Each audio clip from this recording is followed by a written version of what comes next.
So lads, this is not a great look for the Indiana Fever organization. If you've got Caitlin Clark, the star of the Indiana Fever, she's going and seeing whatever about not seeing the Indiana Fever's doctors. Like, it is what it is with that. It is what it is. Like, I think a lot of players and teams get second opinions. But if you haven't seen here, Stephanie White says there's no update on Caitlin Clark or potential timeline. She met with another doctor, but White says she hasn't spoken. The phenom who reignited basketball in Indiana just made the boldest statement in WNBA history, without uttering a single word. Caitlin Clark, the undisputed face of women's hoops and a ticket-selling force on par with Taylor Swift, has reportedly gone radio silent with the Indiana Fever's medical team following her latest groin injury. Pretty much kind of leaked out the bag to the team that she was kind of going to get a second opinion. To me, an athlete like Caitlin Clark on her level, she should have been getting these second opinions. She should have been hearing from all these other doctors, man. But Stephanie White spoke to the media yesterday. She really didn't give a whole lot, but she did say that Caitlin Clark was in New York meeting with other doctors. Now, with all of that being said, what does the timetable look like to me for Caitlin Clark coming back? I keep telling y'all, around the 17th to the 30th of August. And honestly, it was only a matter of time before someone put this franchise on blast for mishandling the very player who put them back on the map. Caitlin Clark isn't just another name on the roster, she's the storyline. Yet behind the scenes at Gainbridge Fieldhouse, she's being treated like a supporting act. Here's what's really going on in Indiana, and why Clark's exit might be closer than anyone's ready to admit. She has met with a different doctor, and she won't even give an update to the team. Not, oh yeah, she's met with a different doctor and we're waiting on an update. She's waiting, or not even, well, that's basically it. They're waiting on, she's gone to a different doctor and they've heard nothing. If you're enjoying this, don't forget to subscribe. When Caitlin Clark hobbled off the court on July 15th against the Connecticut Sun, clutching her right groin with visible frustration, it wasn't just another injury, it was a tipping point. According to sources, this is shaping up to be a full-blown Kawhi Leonard situation. A superstar losing complete trust in her team's medical staff. Caitlin Clark. Following a July 15th injury to her right groin, Indiana Fever guard Caitlin Clark underwent further medical evaluations earlier this week. The team can confirm that no additional injuries or damage were discovered through the evaluations. Clark will continue working with the Fever medical team on her recovery and rehabilitation, with the priority on her long-term health and well-being. There is no timetable available for Clark's return, and no additional details will be provided at this time. Any further updates will be shared as they become available. Clark has now battled 4 separate muscle injuries this season. First a left groin strain, then a left quad issue, and now a right groin strain. For someone who never missed a single game due to injury at Iowa or during her WNBA rookie year, this sudden string of setbacks isn't just unfortunate luck. It's a troubling pattern that points directly to medical mismanagement. Internet noticed something specific that Holly Rowe had to say on the broadcast. Holly Rowe said that before the last return after a quad injury, she had no practice time, which, if that's actually true, like if she wasn't practicing, if she wasn't going full speed, then why was she returning to the court? And that's actually something that I pointed out. I believe it was Scott Agnes reported that Caitlin had gone full speed in practice, but there was only one practice that she had gone full speed, and then she returned to... The final straw came when Clark was rushed back from her previous groin injury, only to re-aggravate it just a few games later. According to sources close to the situation, Clark drew a hard line with team officials, reportedly saying, "I'm getting my own doctors. I'm done with ours."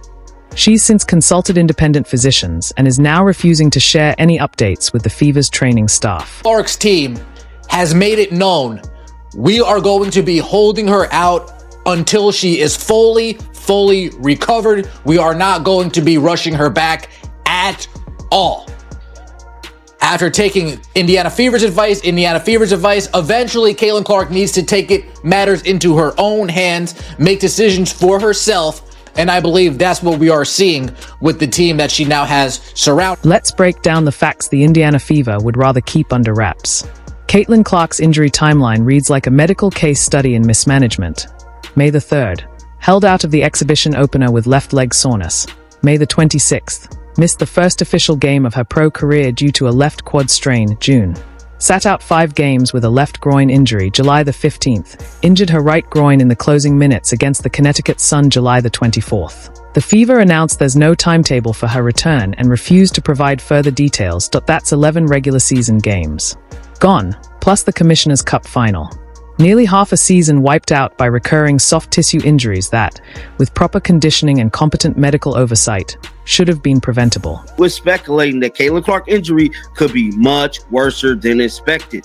You know, these type of injuries and the way she's been getting these injuries is not normal. To have these strains back to back to back like this, and I said this before, Caitlin Clark mobility is off, bro. I believe she might have came back too fast from the first. We all know the first one went down around the 25th of May. Then she came back and got re-injured around the 4th of July to the 5th, somewhere up in there of July, and then that brings us until now. But here's where things get especially revealing. Clark quietly sought second opinions in New York, without looping in the Fever's medical staff about the findings. Head coach Stephanie White even admitted she hadn't spoken to the trainers about what Clark's outside doctors uncovered. When your franchise player starts making medical decisions independently, it's no longer just about injuries, it's about a total breakdown in trust. When the Fever hired Stephanie White, fans believed they were getting a serious upgrade over Christy Sides, a former WNBA Coach of the Year, a title-winning player with Indiana, someone who knew what it took to win. Instead, they got a coach seemingly obsessed with fixing what was never broken to begin with. Only good news about today is Caitlin Clark is no longer dealing with Stephanie White and these coaches and this Indiana Fever medical staff, trainers, doctors, none of that. She's seeing her own medical doctors, her own team. That's the only good news of today. She has abandoned the Indiana Fever medical staff, and I'm happy about it. I'm happy about it. She's pulling a Kawhi Leonard, what he did with the San Antonio Spurs, letting it be known, hey, look, I'll get back to y'all when I'm ready. I'm going with my own medical staff. Y'all can beat it, kick rocks, and I stand with you, Caitlin Clark. Here's the uncomfortable truth no one in Indiana wants to say out loud. Christy Sides knew how to use Caitlin Clark. Criticize her all you want for her other coaching flaws, but Sides understood the one thing that actually mattered. When you have a generational talent, you build around them. You don't shoehorn them into your system. Sides let Clark be Clark. She handed her the ball, let her dictate the tempo, and gave her the freedom to orchestrate. The result? A rookie season that shattered WNBA records, clinched the Fever's first playoff berth since 2016, and packed arenas across the country. Now contrast that with Stephanie White's recent comments about wanting Clark to play off the ball and run a dual-point system. That's not just a tactical misstep, it's a fundamental misunderstanding of what makes Caitlin Clark special. You don't take the ball out of Magic Johnson's hands just because the defense tightens. You don't bench Michael Jordan because he's drawing a double team. And you definitely don't reduce Caitlin Clark to a role player because your system can't handle greatness. The problem of this team is Stephanie White. It's Stephanie White. It's not Caitlin Clark. A great player don't all suddenly sucks. That doesn't happen. It's strategic. And everybody saying that they played better without Caitlin Clark. No. Actually, even this loss, Caitlin Clark gives them a better chance. They're under 500 without Caitlin. The most damning sign of Clark's frustration came after the Fever's loss to the New York Liberty on July 22nd. Photos emerged showing Clark and her agent in what looked like a private meeting with Liberty head coach Sandy Brondello and stars Brianna Stewart and Sabrina Ionescu in the tunnel at Barclays Center. This wasn't a casual post-game chat. When your agent is present and you're huddled with another team's coaching staff and franchise players, that's not small talk. That's a business conversation. The message was loud and clear. While Indiana fumbles the handling of their generational talent, the Liberty were already laying the groundwork for her future behind the scenes. The signs of a full-blown split are everywhere. Multiple sources confirm that Clark has effectively cut ties with the Fever's medical staff, opting instead to work exclusively with outside specialists in New York. She's refusing to share medical updates with the team's trainers, an unprecedented move in women's basketball that closely mirrors Kawhi Leonard's infamous fallout with the Spurs. Medical experts have weighed in, too. Clark's repeated groin and quad injuries point to one of two things: faulty conditioning programs or flawed rehab protocols. Either way, the responsibility falls squarely on Indiana. This is how it starts in sports. This is how it starts in the NFL. This is how it starts in the NBA. When you start seeing the wheels in motion, there's signs. There's signs before eventually a player gets traded. A player eventually marks their next destination. The Indiana Fever, you're on notice.